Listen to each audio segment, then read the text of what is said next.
వాల్మార్ట్‌లో వచ్చే 10 సంవత్సరాల పాటు పనిచేసే ఆలోచన నాకు లేకపోతే, నేను ఇంటికి వెళ్ళిపోవాలని ఆ మేనేజర్ నాకు సూటిగా చెప్పారు. నేను ఆటో కేర్ సెంటర్‌లో ఉద్యోగం కోసం దరఖాస్తు చేసుకున్నాను. మొదటి ఇంటర్వ్యూ చాలా బాగా జరిగింది. అక్కడి లీడ్ నన్ను ఇంకా పెద్ద పొజిషన్‌లో తీసుకోవాలని అనుకున్నారు. కానీ ఆ తర్వాత నేను స్టోర్ మేనేజర్‌ను కలిశాను. అక్కడే కథ మొత్తం మారిపోయింది.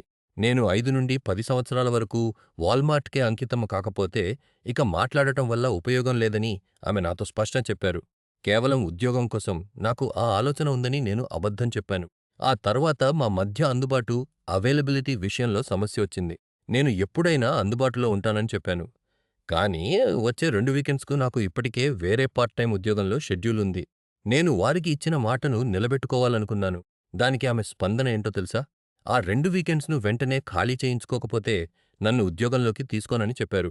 అది జరిగేలా చేయడానికి నాకు కేవలం కొన్ని గంటల సమయం ఇచ్చారు. నేను లొంగిపోయాను.